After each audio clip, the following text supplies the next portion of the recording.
Will be rewarded for the good work that they are doing.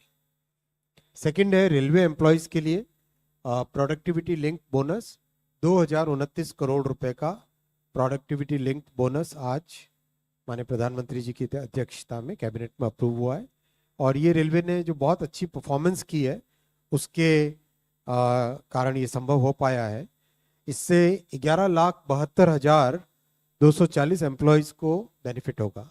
Railway में आज अगर employees की हम संख्या देखें तो कुल मिला के 13,14,992 13,14,992 एम्प्लॉयज़ हैं एज ऑन 31/3/2024, 31 मार्च 24 का ये नंबर है।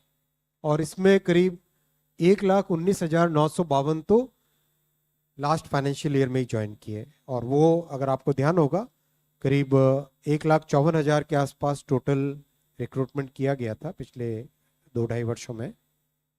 उसमें 2 करोड़ से ज़्यादा एप्लीकेशंस थी, और बिना कोई हैसल, बिना कोई पेपर लीक, बिना कोई इधर कोई कंप्लेंट के बहुत ही स्मूथ तरीके से ये मैसिव एग्ज़ाम कई सारे शहरों में 500 से ज़्यादा शहरों में करीब 30 दिन तक एग्ज़ाम चला था।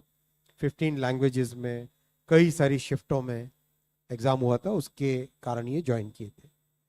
इसमें भी रेलवे के एम्प्लॉयज़ के साथ मिलके जो बना हुआ है फॉर्मूला, उसमें आउटपुट इनपुट यानी कितना आप इनपुट देते हो उससे कितना आउटपुट आ रहा है। मान लो कितने लोकोमोटिव लगाए तो कितना आगे पैसेंजर्स और कार्गो वो सिस्टम खींचता है।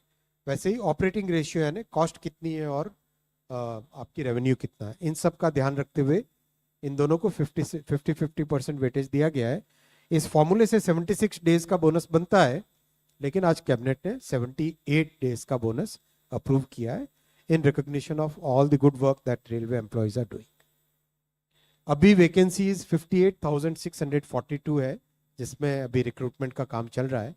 और मैं ये नंबर इसलिए रखा क्योंकि विपक्ष की तरफ से बार बार बहुत एक छोटा नंबर डाल के लोगों को भ्रमित करने का प्रयास चलता रहता है। कभी कोई 20,000 बोलता है, कोई 25,000, कोई किसी भी तरह का कोई एक गलत नंबर डाल दो और फिर बाद में उसको गलत को आगे प्रसारित कर दो, इस तरह की उनका प्रयास चल रहा है। इसलिए ये नंबर आपके सामने रखा। As on today this number is 58,642 vacancies पे आज की तारीख में रिक्रूटमेंट का प्रोसेस चल रहा है।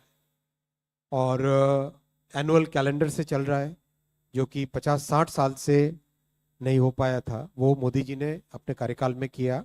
रेलवे के लिए एनुअल कैलेंडर बनाया जिसमें जनवरी से मार्च के क्वार्टर में एक प्रकार का एक कैटेगरी का रिक्रूटमेंट, अप्रैल से जून के क्वार्टर में दूसरा, जुलाई से अक्टूबर में, जुलाई से सितंबर के क्वार्टर में तीसरा, और अक्टूबर से दिसंबर के क्वार्टर में चौथे कैटेगरी का रिक्रूटमेंट प्रोसेस चालू है।